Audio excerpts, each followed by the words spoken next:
Hello बच्चों, मैं doctor Amit Batra MBD platform पे आपका स्वागत करता हूँ। बच्चों, आज का जो हमारा जीपेट का most important part human physiology start करने जा रहे हैं, जिसे हम ह्यूमन हेल्थ एंड फिजियोलॉजी के अंदर पढ़ते हैं। ह्यूमन एनाटॉमी एंड फिजियोलॉजी जो हमारा पार्ट सेकंड सेमेस्टर के अंदर है, वहाँ पर हमारा एक टॉपिक है बेटा, एक यूनिट है कंप्लीट ह्यूमन फिजियोलॉजी, यानी कि ह्यूमन बीइंग के अंदर कौन कौन से सिस्टम्स होते हैं, उन सब के बारे में हम यहाँ पे डिस्कशन करेंगे। तो बेसिकली अगर हम बात करें हमारे सिलेबस में जो बेसिक सिस्टम है वो है हमारे पास में डाइजेस्टिव सिस्टम, यानी कि इसके अंदर फूड जो हमारा कॉम्प्लेक्स मॉलिक्यूल है उसको कैसे सिंपलेस्ट मॉलिक्यूल में बदला जाता है, वहाँ हम बात करेंगे। नेक्स्ट हम बात करेंगे रेस्पिरेशन सिस्टम। हम ये तो कहते हैं कि डाइजेशन हम इसलिए फूड इनटेक इसलिए करते हैं क्योंकि उससे हमें क्या मिलती है, एनर्जी मिलती है। लेकिन जो हमारा डाइजेस्टिव सिस्टम से फूड सिंपलेस्ट मॉलिक्यूल में बदला है, उस सिंपलेस्ट मॉलिक्यूल को ग्लूकोज कहते हैं। तो उस ग्लूकोज को ब्रेक डाउन करके उससे एनर्जी कौन निकाल सकता है, ऑक्सीजन। और इस ऑक्सीजन का आना और कार्बन डाइऑक्साइड का जाना रेस्पिरेटरी सिस्टम में पड़ेंगे। और ये जो फूड है हमारा और ये जो ऑक्सीजन है, इनको आपस में मिलाने वाला, या हम बात कर लें कि इनकी एक्शन जब ही हो पाएगा जब इनको मिलाने वाला कोई ना कोई कंपोनेंट हो, और वो हमारे पास में सर्कुलेटरी सिस्टम है जिसके अंदर हम हार्ट के बारे में बात करेंगे। जब भी कोई मेटाबॉलिक रिएक्शंस होती है किसी भी लिविंग सेल्स के अंदर, तो वेस्ट प्रोडक्ट बनते ही बनते हैं, और उन वेस्ट प्रोडक्ट को बाहर निकालने के लिए हमें एक सिस्टम चाहिए होता है, उसे हम एक्सक्रीटरी सिस्टम के नाम से जानते हैं। ठीक है, अब हम बात कर रहे हैं, देखो डाइजेस्टिव सिस्टम की बात की, रेस्पिरेशंस की, सर्कुलेटरी की, एक्सक्रीटरी की, तो इस तरह के कई सिस्टम हमें देखने को मिलेंगे। और इन सिस्टम को कंट्रोल करने के लिए हमारी बॉडी के अंदर क्या मिलते हैं, हमें इंटीग्रेटिव सिस्टम मिलते हैं। क्या मिलते हैं? इंटीग्रेटिव सिस्टम मिलते हैं। और ये जो हमारा इंटीग्रेटिव सिस्टम है, ये पूरी बॉडी का कंट्रोल एंड कोऑर्डिनेशन करता है। और इस इंटीग्रेटिव सिस्टम को हमने टू पार्ट्स के अंदर डिफाइन किया है। एक तो है हमारे पास में एंडोक्राइन सिस्टम और दूसरा है नर्वस सिस्टम। नर्वस सिस्टम्स के अंदर हम न्यूरॉन्स के बारे में बात करेंगे, ठीक है, जो पूरी बॉडी को कंट्रोल करेगा डिफरेंट क्या कहते हैं कनेक्शंस के द्वारा, through the with the help of the brain and spinal cord. वहीं हम एंडोक्राइन सिस्टम की बात करेंगे तो यहाँ पर डिफरेंट एंडोक्राइन ग्लैंड से क्या निकलते हैं, हार्मोन्स निकलते हैं जो कंट्रोल कोऑर्डिनेशंस का काम करेंगे। फिर हम बात करेंगे मस्कुलर सिस्टम्स की, यानी कि कितने टाइप्स की मसल्स हमारी बॉडी के अंदर प्रेजेंट है और कहाँ कहाँ होती है, इनका क्या फंक्शंस है, कैसे ये प्रोटेक्ट करती हैं बोन्स को। और बोन्स के लिए हम बात करेंगे यहाँ पे स्केलेटल सिस्टम की। स्केलेटल सिस्टम में किस किस टाइप्स की बोन्स हमें देखने को मिलती है।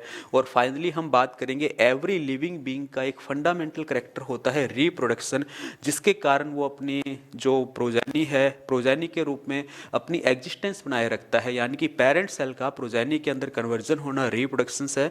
इसको देखेंगे। ये सारे सिस्टम हम ह्यूमन बीइंग को कंसिडर करते हुए बात करेंगे। तो आज का जो हमारा फर्स्ट टॉपिक है वो है हमारा डाइजेस्टिव सिस्टम। हमारा कौन सा टॉपिक है? Digestive system. पार्ट फर्स्ट के अंदर हम बात करेंगे डाइजेस्टिव ऑर्गन्स की। और ये डाइजेस्टिव ऑर्गन्स क्या होते हैं, इसको हम स्टार्ट करते हैं।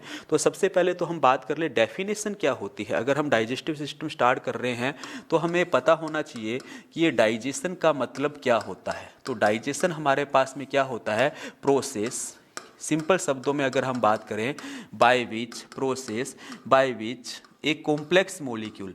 और ये जो हमारे पास में कॉम्प्लेक्स मॉलिक्यूल है, इस कॉम्प्लेक्स मॉलिक्यूल को आप किस नाम से जानते हैं? इस कॉम्प्लेक्स मॉलिक्यूल को आप फूड के नाम से जानते हैं। तो process by which a complex molecule convert into simplest molecule. ये किस में कन्वर्ट हो जाए? एक सिंपलेस्ट मॉलिक्यूल के अंदर अगर ये कन्वर्ट होगा, ठीक है, तो उस प्रोसेस को हम क्या कहते हैं? डाइजेशन कहते हैं, सीधे सीधे शब्दों में कहें। और अगर हम डिफाइन करें organ those involve in this system, organ those involve in this system known as क्या कहते हैं? इन ऑर्गन्स को हम डाइजेस्टिव ऑर्गन कहते हैं। क्या कहते हैं? डाइजेस्टिव ऑर्गन कहते हैं। तो अल्टीमेटली हम यहाँ पे बात कर रहे हैं कि डाइजेस्टिव ऑर्गन ही क्या करेंगे, जो हमारा ये कॉम्प्लेक्स मॉलिक्यूल है इसको हम सिंपलेस्ट मॉलिक्यूल के अंदर कन्वर्ट करेंगे। और ये ओवरऑल प्रोसेस हमारा डाइजेशन कहलाता है। तो मोरल ऑफ द स्टोरी मैं क्या समझाना चाहता हूँ, ये जो कॉम्प्लेक्स मॉलिक्यूल है जिसको हम क्या कहते हैं? फूड कहते हैं। इसके अंदर हमारा कार्बोहाइड्रेट की फॉर्म के अंदर स्टार्च भी ऑब्टेन है, है ना। स्टार्च हमारे पास फूड स्टोरेज फॉर्म होती है प्लांट की, और प्रोटीन भी होते हैं, और हमारे पास में क्या होते हैं, फैट भी होते हैं।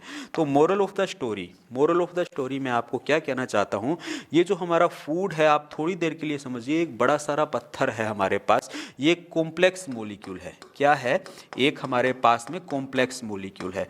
अब इस कॉम्प्लेक्स मोलिक्यूल को हम छोटे छोटे क्या कर रहे हैं, मोलिक्यूल्स के अंदर कन्वर्ट करते हैं। इसको हम क्या करते हैं, ये हमारे पास में जो छोटे छोटे मोलिक्यूल्स बनते हैं, इन मोलिक्यूल्स को हम सिंपलेस्ट मोलिक्यूल कहते हैं। क्या कहते हैं, सिंपलेस्ट मोलिक्यूल कहते हैं। और ये जो सिंपलेस्ट मोलिक्यूल है, इसको हम किस नाम से जानते हैं, जैसे फॉर एग्जांपल स्टार्च कार्बोहाइड्रेट है, इसका जब डाइजेशन होगा तो इसके जो मोलिक्यूल बनते हैं, इसको हम ग्लूकोज कह देते हैं। तो खूब सारे हमारे पास में सिंपलेस्ट मोलिक्यूल बनेंगे ग्लूकोज।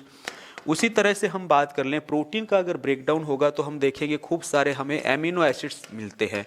वहीं अगर हम बात करें फैट की, तो फैट्स का जब ब्रेकडाउन होगा तो फैटी एसिड्स हमें मिलते हैं, और हमें क्या मिलता है, यहाँ पे ग्लिसरॉल मिलता है। कौन मिलता है, ग्लिसरॉल मिलता है। तो मोरल ऑफ द स्टोरी हम क्या कह रहे हैं कि ये जो कॉम्प्लेक्स मोलिक्यूल था, बड़ा सारा पत्थर था जिसे हमने फूड कहा, ये सिंपलेस्ट मोलिक्यूल के अंदर बदल गया, सरल सरल अणुओं में बदल गया, यानी कि बड़ा सारा पत्थर छोटे छोटे कंकरों में बदल गया।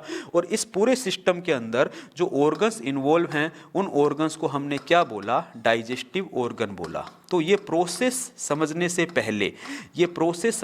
पहले कि कैसे ये फूड हमारा सिंपलेस्ट मॉलिक्यूल में बदला, हमारा पहला टॉपिक होगा कि ये डाइजेस्टिव ऑर्गन है क्या। तो सबसे पहले हम क्या स्टार्ट करने वाले हैं, आज की क्लास का जो हमारा फ्रेमवर्क है, हमें पता होना चाहिए हम क्या पढ़ने वाले हैं। तो इस पूरे चैप्टर को हम 3 पार्ट्स के अंदर डिवाइड करेंगे। कितने पार्ट्स के अंदर डिवाइड करेंगे, 3 पार्ट्स के अंदर डिवाइड करेंगे, और वो 3 पार्ट्स कौन कौन से होते हैं उसकी हम यहाँ पे बात करेंगे।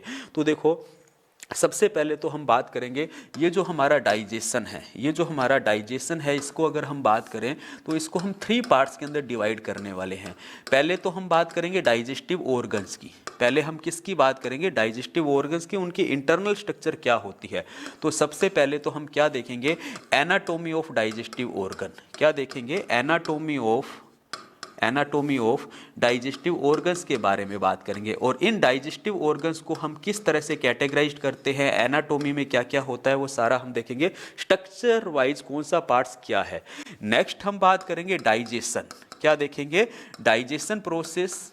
अब डाइजेशन को आप दूसरे शब्दों में क्या कह सकते हो, फिजियोलॉजी। क्या कह सकते हो, फिजियोलॉजी। ठीक है, कहाँ पर कौन से पार्ट्स के अंदर फूड कैसे कैसे हमारा डाइजेस्ट होगा, माउथ के अंदर फूड के कौन से पार्ट का डाइजेशन होगा, स्टार्च होगा, कार्बोहाइड्रेट होगा, प्रोटीन होगा, अगर प्रोटीन नहीं होता तो क्यों नहीं होगा। तो ये सब रीजन देखेंगे। स्टमक के अंदर कौन सा डाइजेशन होगा, स्मॉल इंटेस्टाइन के अंदर कौन सा डाइजेशन होगा।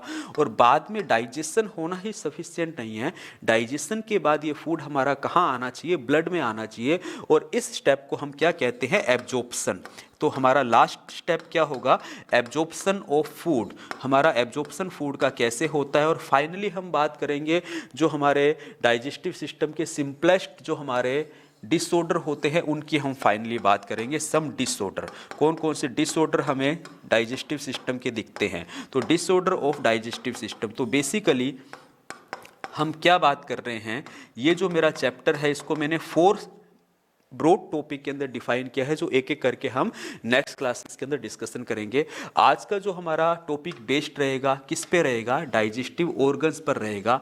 अब अगर मैं आपसे डाइजेस्टिव ऑर्गन्स की बात करूं तो इन डाइजेस्टिव ऑर्गन्स को हमने एलिमेंट्री कैनाल के रूप में हम इनको डिफाइन कर सकते हैं। किस रूप में डिफाइन कर सकते हैं, एलिमेंट्री कैनाल के रूप में हम इनको डिफाइन कर सकते हैं। और ये हमारे पास में एक डाइजेस्टिव सिस्टम के ऑर्गन्स मैंने आपको दिखाए हैं। जो हमारा डाइजेस्टिव सिस्टम है, ये हमारे डाइजेस्टिव सिस्टम के ऑर्गन हैं। मैं बिल्कुल डाइजेशन की एनाटॉमी स्टार्ट कर रहा हूँ। पहला जो हमारा पार्ट्स है जिसके अंदर हम माउथ कैविटी के बारे में बात करेंगे, ये हमारा क्या है, ओरल कैविटी है। ये हमारा क्या है, ओरल कैविटी है। दूसरा जो पार्ट्स है वो हमारा फेरिंग्स है, अभी हम बात करते हैं। तीसरा हमारा पार्ट्स इसोफेगस है। एंड फोर्थ पार्ट हमारे पास में स्टमक आता है। एंड फिफ्थ पार्ट हमारे पास में स्मॉल इंटेस्टाइन है। एंड सिक्स्थ पार्ट हमारे पास में लार्ज इंटेस्टाइन है। और फाइनली हमारे पास में एनस है। अब इसके अलावा भी कुछ और पार्ट्स हैं, होते हैं, जैसे लीवर है हमारे पास में पैनक्रियाज है। तो ये पार्ट्स हमारे ट्रैक में नहीं है। तो ट्रैक का मतलब एक स्टेट ट्यूब लाइक स्ट्रक्चर के साथ में जुड़े हुए नहीं हैं। तो मोरल ऑफ द स्टोरी, ये जो डाइजेस्टिव सिस्टम है इसको हम सरलता से परिभाषित करने के लिए थोड़ा सा कैटेगराइज करते हैं, और वो कैटेगराइजेशन आपको बिल्कुल समझ में आने वाला है क्योंकि आप 11th-12th में भी पढ़ चुके हैं। बस हमें थोड़ा सा डीपली स्टडी करनी है यहाँ पे, और कुछ भी ऐसा नहीं है। तो अल्टीमेटली मैं क्या बात करूँगा, ये जो मेरे पास में डाइजेस्टिव सिस्टम है जिसके अंदर हम अपना टॉपिक स्टार्ट कर रहे हैं बेटा एनाटोमी। क्या स्टार्ट कर रहे हैं? Anatomy of digestive system. तो ये हमारा जो डाइजेस्टिव सिस्टम है इसकी जब एनाटोमी की हम बात करेंगे तो ये जो हमारे पास में डाइजेशन ऑर्गन है, जो हमारे पास में डाइजेस्टिव ऑर्गन है, इनको हम 2 कैटेगरी के अंदर डिवाइड करते हैं। कितनी कैटेगरी के अंदर डिवाइड करते हैं? 2 कैटेगरी के अंदर डिवाइड करते हैं। एक कैटेगरी जो हमारी होती है बेटा, उसे हम क्या कहते हैं? उसे हम एलिमेंट्री कैनाल कहते हैं। उसे हम क्या कहते हैं? एलिमेंट्री कैनाल कहते हैं, जो अभी मैंने आपको बताई, जो हमारी कहाँ से स्टार्ट होगी? माउथ से स्टार्ट होगी, और कहाँ पर जाकर एंड होगा? इसका एनस पर जाकर एंड होगा, जहाँ से हमारा फीसिस क्या होता है? बाहर निकलता है। दूसरा हम यहाँ पे जो पार्ट्स पढ़ेंगे उसके अंदर हम बात करेंगे डाइजेस्टिव ग्लैंड की। किसकी बात करेंगे? डाइजेस्टिव ग्लैंड की यहाँ पर हम बात करेंगे। और ये जो डाइजेस्टिव ग्लैंड है, आपने नाम सुना हुआ है। सबसे पहले अगर हम बात करें तो हमें पता है माउथ के अंदर हमें कौन सी ग्लैंड मिलती है? तो आप कहते हैं सर सलाइवरी ग्लैंड्स मिलती हैं। तो डाइजेस्टिव ग्लैंड हमारे पास में हम बेसिकली बात करेंगे 4 टाइप्स की हमारे पास में डाइजेस्टिव ग्लैंड है ह्यूमन बीइंग के डाइजेशन में जो इन्वॉल्व होती है। तो सलाइवरी ग्लैंड्स है। दूसरी हमारे पास में होती है लीवर, सबसे बड़ी ग्लैंड है। तीसरी हमारे पास में होती है गोल ब्लैडर, जो लीवर के पास में ही सिचुएटेड होती है, बिल्कुल हम इसकी बात करेंगे। एंड फाइनली हम बात करेंगे बेटा पैनक्रियाज की। किसकी बात करेंगे? पैनक्रियाज की। तो ये हमारे पास में डाइजेस्टिव ग्लैंड्स के बारे में डिस्कशन करेंगे, लेकिन उससे पहले हम एलिमेंट्री कैनाल की बात करते हैं। ये एलिमेंट्री कैनाल है क्या? क्या माउथ से स्टार्ट हुई है और एनस तक गई है? क्या इनके बीच में इंटरमीडिएट कौन कौन मिलते हैं? उन सब की हम यहाँ पे आपसे बात करते हैं। तो बेटा देखो, सबसे पहले हम एलिमेंट्री कैनाल को ही यहाँ पे डिस्कशन करते हैं। तो ये जो हमारी एलिमेंट्री कैनाल है, ये जो हमारी एलिमेंट्री कैनाल है, इसकी हम बात करते हैं। ठीक है, सबसे पहले तो ये जो हमारे पास में, मैंने आपको कहा कि मेरे पास में जो एलिमेंट्री कैनाल है माउथ से स्टार्ट हो रही है। कहाँ से स्टार्ट होती है? माउथ से स्टार्ट होती है हमारी एलिमेंट्री कैनाल, और एंड हो रहा है इसका एनस पे। तो हम यहाँ पे सबसे पहले लिखते हैं it is start with mouth. Mouth से ये हमारी स्टार्ट होती है एंड एंड होती है, इसका एंड होता है एंड्स विद एनस। किससे एंड होता है? एनस से एंड होता है। इस कंसेप्ट को आपको याद रखना है। अब हम यहाँ पे बात करें एलिमेंट्री कैनाल में हमें क्या क्या देखने को मिलता है। तो सबसे पहला पार्ट जो इसका होता है बेटा ओरल कैविटी। इसका जो पहला पार्ट्स होता है ओरल कैविटी। इस ओरल कैविटी के अंदर हमें क्या क्या देखने को मिलेगा? ठीक है, ओरल कैविटी के अंदर हम बात करें तो सबसे पहले तो हमें वेस्टिब्यूल रीजन देखने को मिलेगा। क्या होता है वेस्टिब्यूल रीजन, इसको हम जानेंगे। फिर हमें यहाँ पर पैलेट देखने को मिलेगा। ये पैलेट क्या होता है वो जानेंगे। और फाइनली हम यहाँ पे बात करेंगे टंग हमें देखने को मिलती है और टीथ हमें देखने को मिलते हैं। ये 4 पार्ट्स हमें कहाँ देखने को मिलेंगे? ओरल कैविटी में। और ये ओरल कैविटी फिर आगे प्रोसीड होती है हमारी किसके अंदर? आगे प्रोसीड होती है ये हमारी फेरिंग्स के अंदर। अब ये फेरिंग्स हमारे पास में क्या स्ट्रक्चर है उसको देखेंगे। फेरिंग्स फिर हमारा आगे प्रोसीड होगा ईसोफेगस के अंदर। किसके अंदर होगा? ईसोफेगस के अंदर कंप्लीट होगा, जिसे आप और किस नाम से जानते हैं? फूड पाइप के नाम से जानते हैं।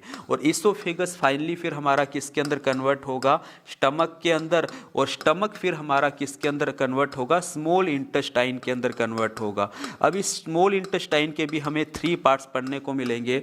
और फिर हम बात करेंगे यहाँ पे लार्ज इंटेस्टाइन की। लार्ज इंटेस्टाइन के भी 3 पार्ट्स हमें देखने को मिलेंगे। और फाइनली ये हमारा किसके अंदर कन्वर्ट हो जाएगा? एनस के अंदर। तो ये अल्टीमेटली हमारे पास में सीधा सीधा एक हमारा ट्रैक है। इस ट्रैक को हम क्या कहते हैं? एलिमेंट्री कैनाल कहते हैं, या इसका एक और नाम होता है GIT। आपको कई जगह पर नाम पढ़ने को मिलेगा, चाहे आप फार्माकोलॉजी की बात कर ले, सूटिक्स की बात कर ले, GIT gastro intestinal tract. Gastro का मतलब यहाँ पे बेसिकली बात की जा रही है स्टमक की, और इंटेस्टाइन की। बेसिकली ये हमारा क्या है, मेन पार्ट्स है जहाँ पर हमारा फूड क्या होता है, डाइजेस्ट होता है या मैक्सिमम एक्टिविटी होती है। और इसी को हम क्या कहते हैं कलेक्टिवली, गैस्ट्रो इंटेस्टाइनल ट्रैक, जिसमें हमारा वैसे तो हम पूरा ही कंसीडर करते हैं, लेकिन प्रोमिनेंट पार्ट कौन सा होता है, स्टमक एंड इंटेस्टाइन होते हैं।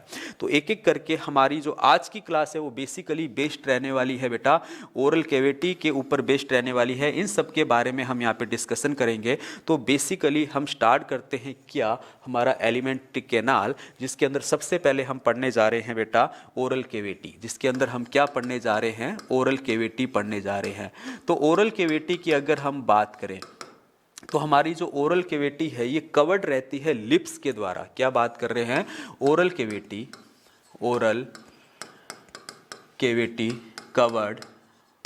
कवर्ड बाय लिप्स के द्वारा हमारी ये कवर्ड रहती है। तो लिप्स के बारे में आप लोगों को पता है कि लिप्स हमारे पास में क्या है, अपर लिप्स भी है। हमारे पास में क्या होते हैं, अपर लिप्स भी हैं, और हमारे पास में क्या है, यहाँ पर लोअर लिप्स भी हमें देखने को मिलते हैं। अब हम बात करें, लिप्स हमारी बॉडी का ओनली एंड ओनली ऐसा ऑर्गन है जिस पे कभी भी पसीना नहीं आता, क्योंकि वहाँ पर हमारे पास में स्वेट ग्लैंड है ही नहीं। तो लिप्स के लिए आपको एक इंपॉर्टेंट बात रखनी है, क्या याद, organ where never sweat present. ठीक है, वेयर नेवर स्वेट प्रेजेंट, यहाँ पर कभी भी पसीना नहीं आ सकता, बाकी सभी ऑर्गन्स पर पसीना आ सकता है, क्योंकि यहाँ पे स्वेट ग्लैंड हमारी एब्सेंट होती हैं। वहीं हम बात करें upper lips and lower lips की, तो लोअर लिप्स के पास में क्या होता है, हैव सीरस ग्लैंड। कौन सी ग्लैंड होती है, इसके पास में सीरस ग्लैंड होती है, ये याद रखना है। जो हमारा लोअर लिप्स कह दे और अपर लिप्स दोनों के पास ही है। मोरल ऑफ द स्टोरी क्या कहना चाहता हूँ, इनकी जो हमारे पास में इनर सरफेस है, हमारे पास में लिप्स की दो सरफेस होती है ना, तो चाहे हम अपर लिप्स की बात कर लें चाहे हम लोअर लिप्स की बात कर लें, उनकी जो इनर सरफेस होगी उस इनर सरफेस के पास में कौन सी ग्लैंड होती है, सीरस ग्लैंड होती है। और इन सीरस ग्लैंड से हमेशा रिलीज होता है वाटरी फ्लूइड। क्या रिलीज होता है, हमारे पास में वाटरी फ्लूइड रिलीज होता है। और ये वाटरी फ्लूइड हमेशा क्या रखता है, हमारा जो लिप्स होता है उसको क्या रखता है, मॉइस्चराइजर रखता है, गीला बनाए रखता है। इसीलिए इनर सरफेस कभी भी हमारी ड्राई नहीं होती हमारी, जबकि आउटर सरफेस हमें ड्राई देखने को मिलती है। अब हम बात करें इस ओरल कैविटी के अंदर क्या क्या देखने को मिलता है, तो हम यहाँ पे बात करें ओरल कैविटी इंक्लूड क्या क्या रखती है ओरल कैविटी। तो सबसे पहले तो हम बात करेंगे यहाँ पर हमें क्या मिलेगा, वेस्टिब्यूल। क्या होता है ये वेस्टिब्यूल, अभी हम बात करेंगे। दूसरा फिर जो हमें रीजन मिलता है इसके पास में, उसे हम क्या कहते हैं, पैलेट कहते हैं। तीसरा जो हमारा रीजन मिलता है उसे हम क्या कहते हैं, टंग कहते हैं। और चौथा जो हमारे पास में रीजन मिलता है उसे हम किस नाम से जानते हैं, टीथ के नाम से जानते हैं। तो ये मोस्ट बेसिक कंसेप्ट है। तो सबसे पहले ओरल कैविटी का फर्स्ट पार्ट हम पढ़ते हैं, जिसे हम किस नाम से जानते हैं बेटा, वेस्टिब्यूल के नाम से जानते हैं। तो ये वेस्टिब्यूल क्या होता है इसको समझते हैं। देखिए वेस्टिब्यूल हमारे पास में, मैं तुम्हें सिंपल एक रूटीन लाइफ का एग्जाम्पल दे देता हूँ बेटा। लोग मिराज जहाँ खाते हैं, मिराज कहाँ खाते हैं, मिराज गुटखा वगैरह है ना, जो मिराज जर्दा जिसको बोलते हो, तो हम कहते हैं दांतों के आगे वो रखा जाता है, दांतों और जीभ के बीच में रखा जाता है। तो अल्टीमेटली ये हमारे पास में सीधे सीधे शब्दों में कहूँ एक स्पेस है बिटवीन गम्स एंड चिक्स। जो हमारा गाल है और जो हमारे मसूड़े हैं उनके बीच का स्पेस है। छोटा बच्चा जहाँ पर गोली छुपा लेता है, या जब भी हम बेटा फूड इनटेक करते हैं तो फूड टेम्परेरी फॉर्म के अंदर यहाँ पर हमारे टीथ बंद करने के बाद और लिप्स के पीछे का भाग है, यहाँ पे हमारा फूड क्या हो जाता है, स्टोर हो जाता है।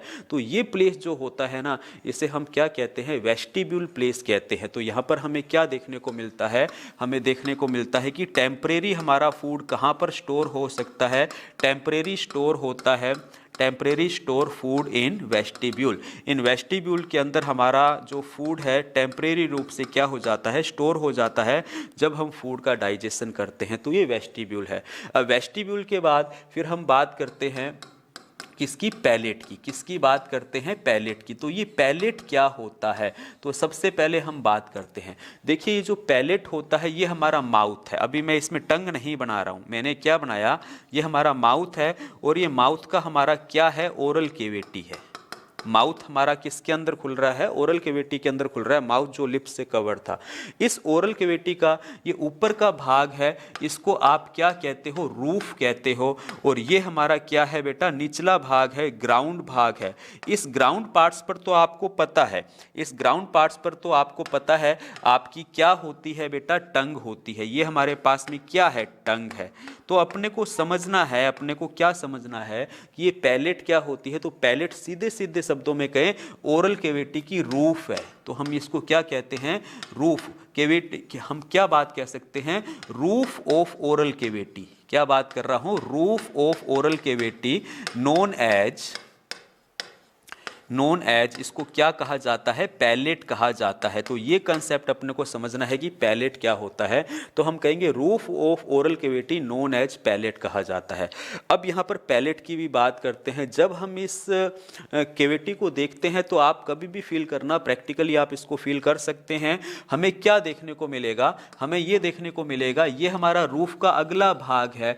इसको हमने क्या कह दिया, हमारा एंटीरियर पार्ट्स कह दिया, ठीक है। और ये हमारे पास में रूफ का कौन सा भाग है, ये हमारी रूफ का हमारे पास में पिछला भाग है।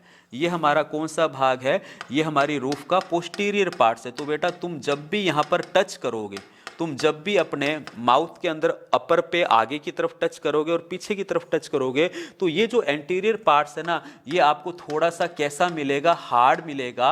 और ये जो पोस्टीरियर पार्ट्स है, ये जो पोस्टीरियर पार्ट्स है, ये आपको कैसा मिलेगा, ये आपको थोड़ा सा सॉफ्ट मिलेगा। तो अल्टीमेटली मैंने क्या किया, इस रूफ को भी टू पार्ट्स के अंदर डिवाइड कर दिया। मोरल ऑफ द स्टोरी कहना चाहता हूं कि ये जो मेरे पास में पैलेट है, ये जो मेरे पास में पैलेट होता है, इसको मैंने टू पार्ट्स के अंदर डिवाइड कर दिया। कितने पार्ट्स के अंदर डिवाइड कर दिया, टू पार्ट्स के अंदर डिवाइड कर दिया।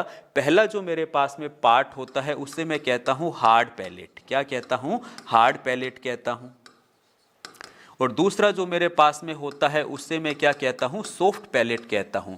तो सॉफ्ट पैलेट का मतलब, और ये तो अपने ने लिखा ही, पैलेट हमारे पास में क्या है, रूफ ऑफ ओरल कैविटी है, रूफ ऑफ ओरल कैविटी। अब पहला क्वेश्चन ये पूछा जाता है, पहला क्वेश्चन तो ये पूछा जाता है कि कौन सा पार्ट्स हार्ड है। तो हम यहाँ पे बात कह सकते हैं, हमने देखा कि जो एंटीरियर पार्ट्स है, जो हमारा एंटीरियर पार्ट्स आगे का पार्ट्स है वो हार्ड होता है, और पिछला जो पार्ट्स होता है वो हमारा कैसा होता है, सॉफ्ट होता है। सर पिछला पार्ट सॉफ्ट क्यों होता है, कोई ना कोई कारण होगा ना, क्योंकि फूड जब जाएगा हमारे माउथ में तो इसको पीछे धकेलने के लिए एक हमें स्मूथनेस सरफेस चाहिए। वो स्मूथनेस सरफेस कौन देता है, सॉफ्ट पैलेट देता है। या हम बात करें फूड को निगलने में, स्वेलिंग करने में फूड को क्या करता है, सॉफ्ट पैलेट हेल्प करता है। तो ये हमने पैलेट की बात की। वहीं हम बात करें ये जो हार्ड पैलेट है, तो हार्डनेस किसके कारण हमें यहाँ देखने को मिलती है। तो बेटा यहाँ पर हमें दो बोन मिलती है, एक तो होती है maxilla and palatine bone.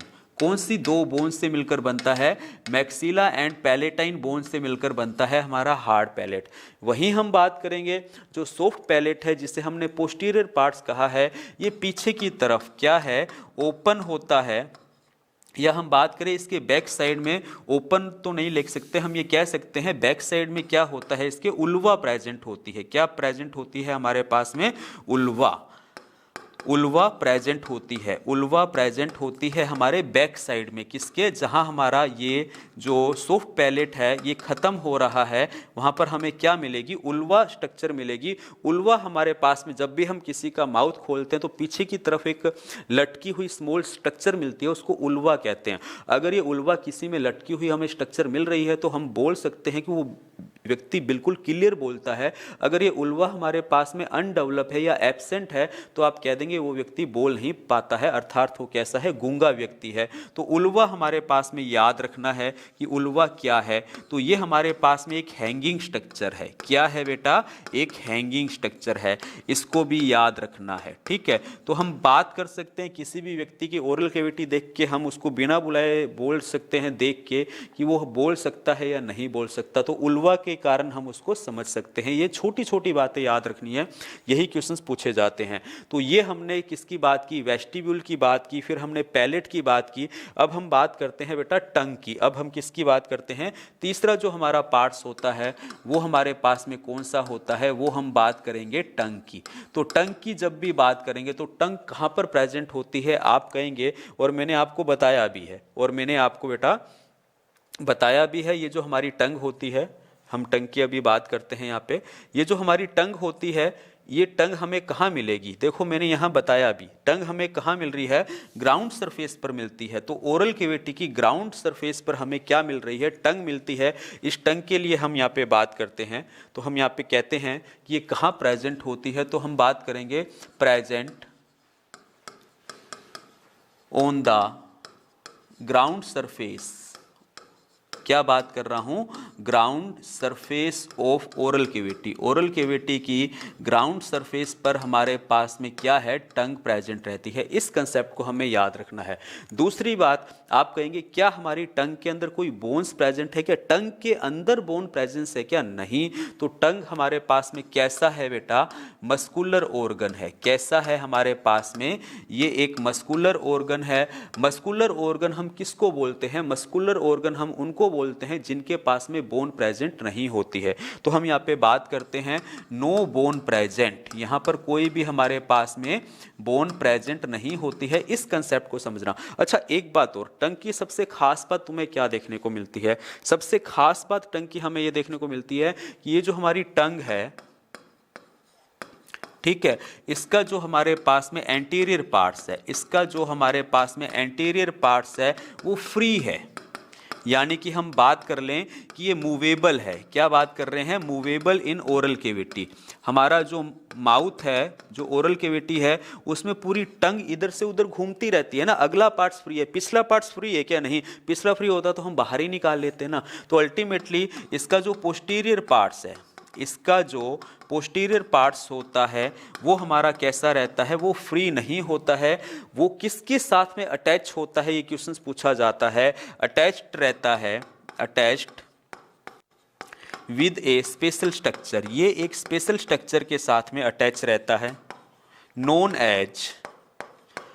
As इस स्ट्रक्चर को हम क्या कहते हैं, इस स्ट्रक्चर को हम फ्रेनुलम के नाम से जानते हैं। किस नाम से जानते हैं, फ्रेनुलम के नाम से जानते हैं। तो एक नाम अपने को ये पता होना चाहिए कि ये फ्रेनुलम क्या होता है। ये कंसेप्ट हमें समझ में आना चाहिए कि भाई फ्रेनुलम हमारे पास में क्या स्ट्रक्चर होती है, ठीक है। तो बिल्कुल अपने को नाम पता होना चाहिए, फ्रेनुलम। ये क्वेश्चंस बार बार आएगा, जो टंग पिछले पार्ट्स पर जुड़ी रहती है जिस स्ट्रक्चर के साथ में। ये कंसेप्ट अपने को बिल्कुल याद रखना है। अब हम बात करें, ये जो टंग होती है हमारे पास में, इसका बेसिक फंक्शंस क्या होता है। अगर हम इसके बेसिक फंक्शंस की बात करें तो देखो बेटा, ये मैंने टंग का एक डायग्राम लिया है, ठीक है। अभी केवल हम टंग की बात कर रहे हैं। ये जो मेरे पास में टंग है, ये देखिए, ये वाला पूरा का पूरा पोर्शन मेरे पास में, मैं ब्लैक कलर से इसकी बाउंड्रीज बना रहा हूँ, ये टंग है। और इस टंग पर हमने ये डिफरेंट डिफरेंट कलर के ये बताए हैं आपको डायग्राम। मैं बिल्कुल आपको समझाता हूं ये सारे डायग्राम क्या होते हैं। ये बात की हुई है टेस्ट बड की। किसकी बात की हुई है, जो हमारे पास में टेस्ट बड्स होती हैं। ये टेस्ट बड्स क्या काम करती हैं, to known about food test.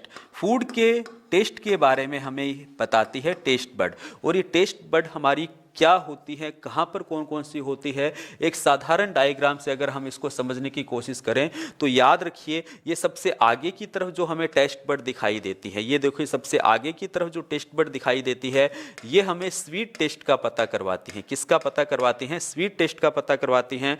जबकि अगर हम बात करें जस्ट इसके पीछे, यानी कि ये जस्ट इसके पीछे, ये जो है हमारे पास में, यहाँ जो हमें ये टेस्ट बड मिलेंगी, ये हमें किसका पता करवाती हैं, ये हमें पता करवाती हैं सोल्टी का, यानी कि नमकीन का। किसका, सोल्टी का। और इसी के जस्ट पीछे ये देखो मर्ज होकर हमें यहाँ पर मिल रही हैं, ये मर्ज होकर हमें यहाँ पर क्या मिलती हैं, तीसरी टेस्ट बड मिलती हैं। तीसरी टेस्ट बड हमें ये मर्ज होकर यहाँ पे मिल रही हैं। तो ये थोड़ी सी मर्ज रहती हैं यहाँ पे। ये जो टेस्ट बड होती हैं हमारे पास में, ये एक्चुअलिटी में खट्टे स्वाद का पता लगवाती हैं, जिसे हम क्या कहते हैं, श्योर टेस्ट कहते हैं। और फाइनली पीछे की तरफ हमारे पास में जो टेस्ट बड होती हैं वो किसकी होती हैं, बिटर टेस्ट बड होती हैं। ये भी अपने को याद रखना है, यानी कि कड़वे स्वाद का पता लगाती हैं ये जो पीछे की तरफ आपको टेस्ट बड दिखाई देती हैं। इसके अलावा भी हमें याद रखना है, अगर हम बात करें ओनियन एंड गार्लिक की, किसकी बात कर रहे हैं, ओनियन एंड गार्लिक की, इसकी टेस्ट बड यहाँ बीच में होती है। तो हम यहाँ पे लिख सकते हैं, अगर हम ओनियन की बात करें और अगर हम बात कर ले गार्लिक टेस्ट बड की, तो वो टेस्ट बड हमारी कहाँ होती है, सेंटर में होती है। तो ये बेसिकली हमने यहाँ पे बात की, टंग की सरफेस पर हमें क्या मिल रहा है, टेस्ट बड्स मिलती हैं। अब तुम कहोगे सर टंग का कलर पिंक होता है, तो कोई ना कोई कारण होगा पिंक होने का। तो हमें याद रखना है इस पर, ये जो हमारी टेस्ट बड तो हमने देखी ही टंग के पास में, और टंग के पास में हमें क्या देखने को मिलता है, पेपिला देखने को मिलती है। क्या देखने को मिलती है बेटा, पेपिला। तो हम बात करते हैं on the ground surface, on the ground surface of tongue, tongue की ग्राउंड सरफेस पर हमें क्या देखने को मिलती है, पेपिला देखने को मिलती है। और ये पेपिला क्या करती है, ये पेपिला प्रोवाइड करवाती है पिंक कलर। क्या बात कर रहे हैं, प्रोवाइड करवाती है pink colour to the tongue. Tongue को क्या करती है, पिंक कलर प्रोवाइड करवाती है टू द टंग। तो अपने को याद रखना है, ये हमने टंग की बात की, ठीक है। अब हम बात करें फंक्शन ऑफ टंग, जो मैक्सिमम बच्चे सही एक्सप्लेन नहीं कर पाते, सबको टंग के फंक्शंस पता हैं, तो आपको भी पता है। देखिए पहला फंक्शन क्या होगा, टू हेल्प इन, ये सबको पता है, to help in mixing of food, to help in mixing of food, ठीक है। फूड को मिक्स करने के काम आता है, टंग का फंक्शन अपने को पता है। दूसरा काम क्या है टंग का, हम कह सकते हैं एक्ट एज, हम कह सकते हैं एक्ट एज नेचुरल ब्रश। हम दिन में अगर भोजन करते हैं तो हमारा भोजन दांतों में फंस जाता है, वेस्टिब्यूल रीजन में फंस जाता है, तो हम टंग की हेल्प से तो उसको साफ करते हैं। ऐसा तो नहीं कि ब्रश कर रहे हैं, ब्रश नॉर्मली हम कब करते हैं, अर्ली मॉर्निंग में करते हैं, है ना। तो अल्टीमेटली हम कह सकते हैं कि ये हमारे पास में एक नेचुरल ब्रश की तरह काम करता है, तो ये भी आप बिल्कुल कह सकते हैं। अब मुझे ये बताइए कि टंग के बिना आप बोल पाएंगे क्या, नहीं बोल पाएंगे। जिसके पास टंग नहीं होगी वो नहीं बोल पाएगा। तो अल्टीमेटली साउंड को, स्पीच वर्ड्स के अंदर जो हमारे पास में आवाज है, साउंड है, उसको शब्दों के अंदर कौन बदलता है, हमारा टंग बदलता है। तो यहाँ पे हम बात करते हैं टू मेक स्पीच वर्ड, जो हम बोल रहे हैं वो टंग की हेल्प से ही हम क्या करते हैं, बोलते हैं। अब हम बात करें नेक्स्ट काम क्या हो सकता है टंग का, सबसे इंपॉर्टेंट फंक्शंस तो अभी आना बाकी है, वो याद रखना है ये सारे काम। अच्छा, फोर्थ फंक्शंस तो हमने देख ही लिया, to know about the food taste, to know about food taste. ये भी मेन फंक्शंस नहीं है। तुम सोचो कि सर ये हमारा मेन फंक्शन है, अरे भाई फूड में टेस्ट नहीं होगा तो भैया कोई दिक्कत नहीं है, हमें फूड जीवन जीने के लिए, एनर्जी के लिए चाहिए। तो बेटा ये सारे काम टंग के हैं, लेकिन ये मेन फंक्शंस नहीं है। पूछा जाता है टंग का मेन फंक्शन क्या है, तो बच्चों आज के बाद तुम गलती नहीं करोगे। तो टंग का मेन फंक्शन होता है फूड को निगलना। टंग, बिना टंग के आप फूड को पीछे की तरफ धकेल सकते हो क्या, नहीं धकेल सकते। जब तक फूड हमारा आगे नहीं जाएगा, डाइजेशन नहीं होगा, हमें एनर्जी नहीं मिलेगी। तो नेक्स्ट जो फंक्शन होता है वो क्या होता है, swelling of T, swelling of food. जो हम फूड होता है उसको इनगल्फ करना, दूसरे शब्दों में कह देते हैं engulfing of food, engulfing of food. Food को क्या करना है, निगलना है, ताकि हमारा फूड पीछे की तरफ जाए और हमें उससे क्या मिले बेटा, एनर्जी मिले। तो ये कंसेप्ट हमने किसके बारे में देखा बेटा, ये हमने पढ़ा टंग के बारे में। अब हम बात करेंगे यहाँ पे टंग के बाद, यहाँ पर हम बात करेंगे बेटा टीथ के बारे में। अब हम किसके बारे में बात करेंगे, यहाँ पे टीथ के बारे में बात करेंगे। ओरल कैविटी के अंदर ये सभी पार्ट्स मैंने आपको बताए, वेस्टिब्यूल की बात की, पैलेट की बात की, टंग की बात की, और फाइनली हम बात करेंगे बेटा किसकी, टीथ के बारे में हम यहाँ पे बात करते हैं। तो देखते हैं हमारा ये जो टीथ होता है ये हमें किस तरह का दिखाई देता है। तो देखिए ये मेरे पास में एक टीथ की स्ट्रक्चर है, ये मेरे पास में क्या है, हमारा फोर्थ पार्ट है जो हमारे पास में टीथ है। और टीथ की खास बात क्या होती है, ये हमारे पास में एक्टोमीजोडर्मल है। कैसा है, एक्टोमीजोडर्मल है। इसका मतलब क्या होता है, इसका मतलब क्या है एक्टोमीजोडर्मल का, इसका मतलब ये है कि ये हमारा एक्टोडर्म से भी बना है और प्लस किससे मिलकर बनता है, मीजोडर्म से भी मिलकर बनता है। और बेसिकली हम यहाँ पे टीथ की स्ट्रक्चर की बात करें तो इस टीथ स्ट्रक्चर के 3 पार्ट्स हैं। पहला पार्ट्स ये जो हमें बताया गया है, ये वो पार्ट्स है बेटा हमारे टीथ का जो हमें दिखाई देता है, और दिखाई देने वाले पार्ट्स को हम क्या कहते हैं, क्राउन कहते हैं। क्या होता है क्राउन, इसकी स्ट्रक्चर को अभी हम जानेंगे। दूसरा हमारा बहुत छोटा सा पार्ट्स होता है जिसे हम क्या कहते हैं, नेक कहते हैं। और तीसरा सबसे बड़ा पार्ट्स होता है जिसे हम क्या कहते हैं, रूट कहते हैं। तो बेसिकली मैं आपको समझाना चाहता हूं, टीथ की स्ट्रक्चर की जब मैं बात करूंगा तो इसको 3 पार्ट्स के अंदर मैंने डिवाइड किया है। पहला पार्ट्स मेरे पास में क्राउन है। क्राउन के लिए हम ये बोल सकते हैं कि ये हमारा क्या है, विजिबल पार्ट्स है, जो टीथ का पार्ट्स हमें दिखाई देता है। तो सबसे पहले टीथ की स्ट्रक्चर की ही हम यहाँ पे बात करते हैं। तो बेटा जब भी टीथ की स्ट्रक्चर की बात होगी, जब भी टीथ की स्ट्रक्चर की बात होगी तो हम देखेंगे इसके कितने पार्ट्स हमें देखने को मिलेंगे। इसके हमें टीथ की स्ट्रक्चर की जब भी हम बात करेंगे, ये हमारी टीथ स्ट्रक्चर की हम यहाँ पे बात करते हैं। तो ये जो हमारा टीथ स्ट्रक्चर है, इस टीथ स्ट्रक्चर के अंदर हमने देखा कि इसके 3 पार्ट्स हैं। पहला पार्ट्स क्राउन है, दूसरा पार्ट्स हमारे पास में नेक है, और तीसरा पार्ट्स मेरे पास में क्या है, रूट है। तो सबसे पहले हम बात कर लेते हैं क्राउन की। तो क्राउन की बात जब भी हम करेंगे, हम कहेंगे ये विजिबल पार्ट ऑफ टीथ है, जो व्हाइट कलर का पार्ट हमें दिखाई देता है, that is the visible part of teeth. ठीक है। दूसरा, ये हमारा कैसा है, एक्टोडर्मल ओरिजिन है। कैसा है ये हमारे पास में, एक्टोडर्मल ओरिजिन है। तीसरी बात मैं यहाँ पे क्या करूँगा, ये हमारा सबसे टफेस्ट पार्ट है, या हम बात करें विजिबल पार्ट ऑफ टीथ जो होता है, इसको हम किस नाम से जानते हैं, इसको आप इनेमल के नाम से जानते हैं। किस नाम से जानते हैं, इनेमल के नाम से जानते हैं। और इसके लिए कहा जाता है कि ये हमारे पास में क्या है, हार्डेस्ट पार्ट है, hardest part of animal kingdom. पूरे एनिमल किंगडम का सबसे हार्डेस्ट पार्ट हमारे पास में कौन सा होता है, इनेमल होता है। और जब हम प्लांट किंगडम की बात करें तो स्पोरोपोलेन इनकी बात आ जाती है। इस कंसेप्ट को भी अपने को समझना है। अब हम बात करते हैं टोटल टीथ का, हमें केवल इनेमल 1/3 पार्ट ही होता है, या दूसरे शब्दों में कहें, ये स्ट्रक्चर मैंने बनाई तो ये एक छोटा सा पार्ट्स है, और ये टोटल टीथ का क्या है, 1/3 पार्ट है। क्या बात कर रहा हूँ, 1/3 पार्ट ऑफ हमारे पास में क्या है, टीथ है ये, जिसे हमने क्या बोल दिया, जिसे हमने बोल दिया इनेमल, जो सबसे हमारे पास में हार्डेस्ट मटेरियल है, और ये विजिबल पार्ट है हमारे टीथ का। और टोटल टीथ का केवल 1/3 पार्ट बना रहा है। कितना पार्ट्स बनाता है, 1/3 पार्ट बनाता है। ये अपने को याद रखना है, 1/3 पार्ट ऑफ टीथ। अब तुम्हारे दिमाग में क्वेश्चन आएगा, सर ये हार्डेस्ट क्यों है, क्या कारण है कि सर ये हमारे पास में हार्डेस्ट पार्ट है। तो बेटा इसका कारण ये होता है क्योंकि इसके अंदर हमें क्या देखने को मिलते हैं, इनऑर्गेनिक सब्सटेंसेस देखने को मिलते हैं। क्या देखने को मिलते हैं, इनऑर्गेनिक सब्सटेंसेस, और ये भी बहुत ज़्यादा अमाउंट में देखने को मिलते हैं, 69%, या हम बात करें 69 तो बोन के अंदर है, सॉरी, 96% देखने को मिलते हैं। क्या देखने को मिलते हैं, इनऑर्गेनिक सब्सटेंस देखने को मिलते हैं 96%, सबसे ज्यादा। और मेनली ये सब्सटेंस किसके होते हैं, कैल्शियम एंड फोस्फेट के होते हैं। किसके होते हैं हमारे पास में, कैल्शियम एंड फोस्फेट के होते हैं। इसी के कारण बेटा ये हार्डेस्ट होता है।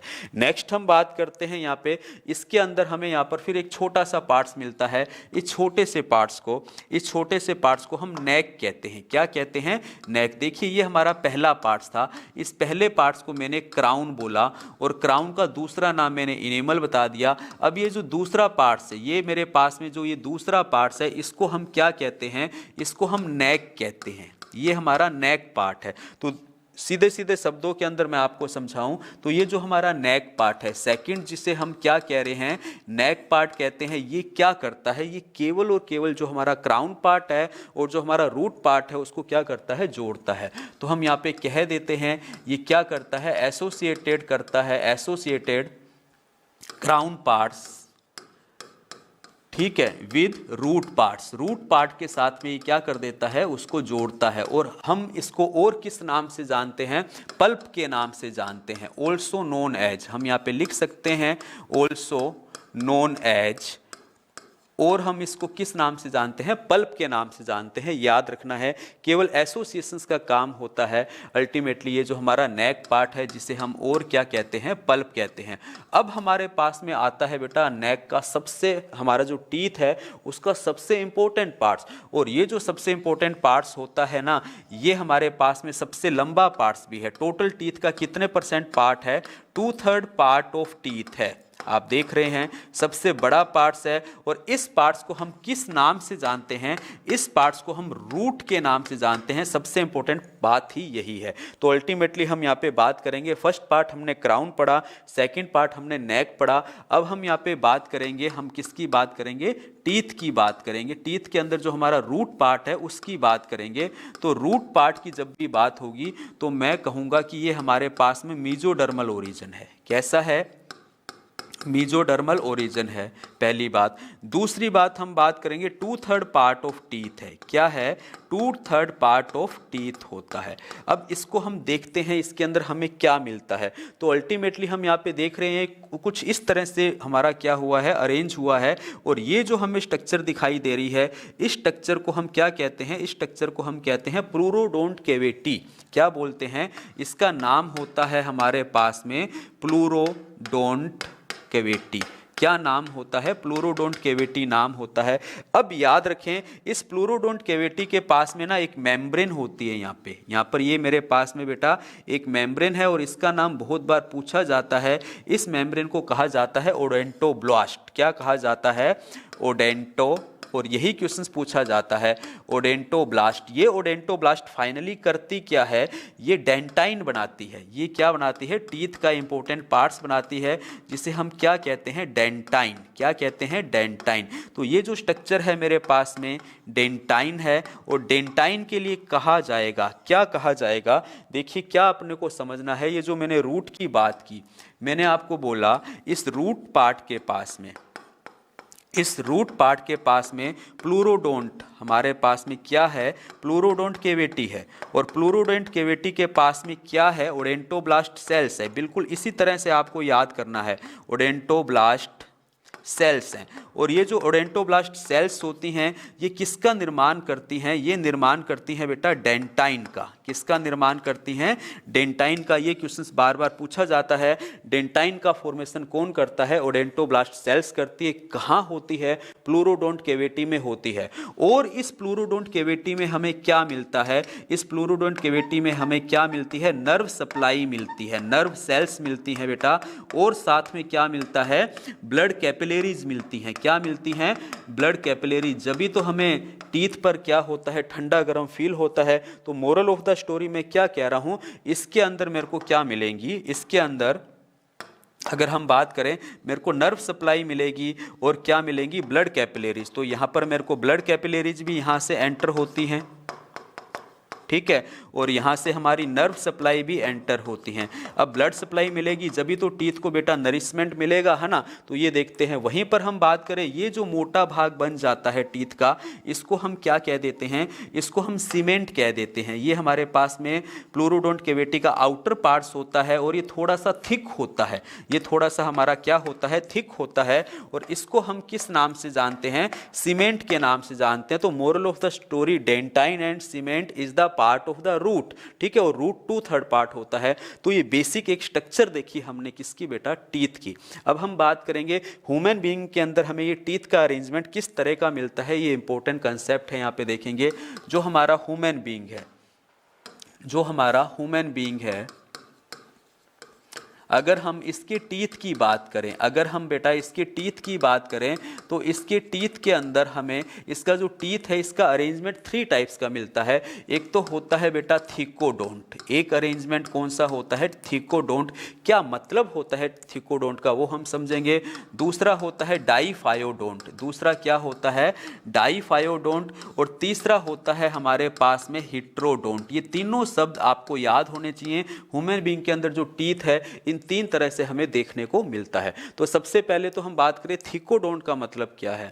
तो आप देखेंगे प्रत्येक टीथ अपने अपने सॉकेट, अपने अपने जबड़े में फिक्स है ना, इधर उधर घूम रहा है, नहीं घूम रहा ना। जिस तरह से चार्जर एक सॉकेट में फिट होता है, वैसे ही ईच टीथ का क्या बात कर रहे हैं? Each teeth fix in respective जा, वो अपने जबड़े के अंदर फिक्स है। अब ये बात अलग है, एक जबड़े के अंदर 3 टीथ फिक्स हो, या एक जबड़े के अंदर एक ही टीथ फिक्स हो, है तो जबड़े के अंदर फिट। इस कंसेप्ट को हम क्या कहते हैं? थिकोडोंट कहते हैं। ये बात हमने देखी। डाईफायोडोंट का मतलब क्या होता है?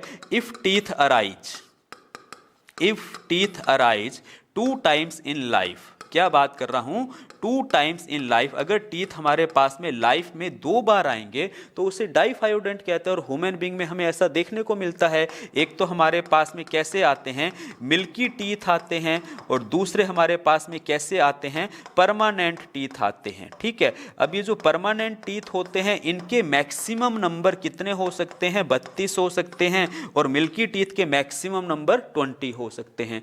ये भी कंसेप्ट हमें देखना है। फाइनली हम बात करते हैं हेट्रोडोंट का मतलब क्या होता है।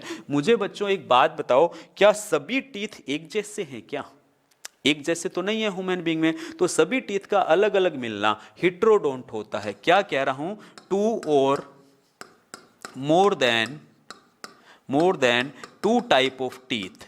ठीक है, 2 और more than 2 type of teeth अगर प्रेजेंट हैं तो उसे हम क्या कहते हैं, हेट्रोडोंट कहते हैं। और अपने को याद रखना है ह्यूमन बीइंग के अंदर 4 टाइप के टीथ होते हैं। कितने टाइप के टीथ होते हैं ह्यूमन बीइंग के अंदर? 4 टाइप के टीथ होते हैं। इस कंसेप्ट को याद रखना है। अब ये कौन कौन से हमारे पास में टीथ होते हैं ह्यूमन बीइंग के अंदर, इसको हम देखते हैं। तो जब भी हम हेट्रोडोंट टीथ की बात करेंगे, तो देखते हैं कौन कौन से टीथ होते हैं। तो हेट्रोडोंट की हम बात कर रहे हैं तो हमें 4 टाइप के टीथ देखने को मिलते हैं। कितने टाइप के टीथ देखने को मिलते हैं? 4 टाइप के टीथ ह्यूमन बीइंग के अंदर देखने को मिलते हैं। ये जो 4 टाइप के टीथ हैं, पहला हमारा जो टीथ है उसे हम इंसाइजर्स के नाम से जानते हैं। दूसरे जो हमारे टीथ होते हैं बेटा, उसे हम केनाइन के नाम से जानते हैं। तीसरे जो टीथ होते हैं उसे हम प्री मोलर के नाम से जानते हैं। और फोर्थ जो टीथ होते हैं उसे हम मोलर टीथ के नाम से जानते हैं। तो ये हमारे पास में 4 टाइप के टीथ हैं। ये सभी टीथ, क्या बात कर रहा हूं, ऑल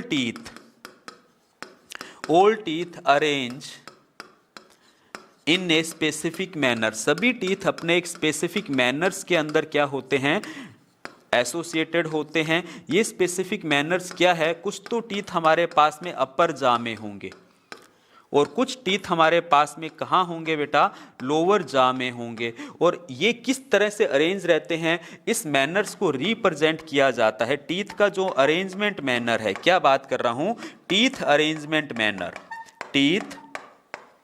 अरेंजमेंट मैनर जो हमारे कहां पर देखने को मिलता है, अपर एंड लोअर जा में देखने को मिलता है। तो ये जो टीथ अरेंजमेंट मैनर है ये रिप्रेजेंट किया जाता है बाय डेंटल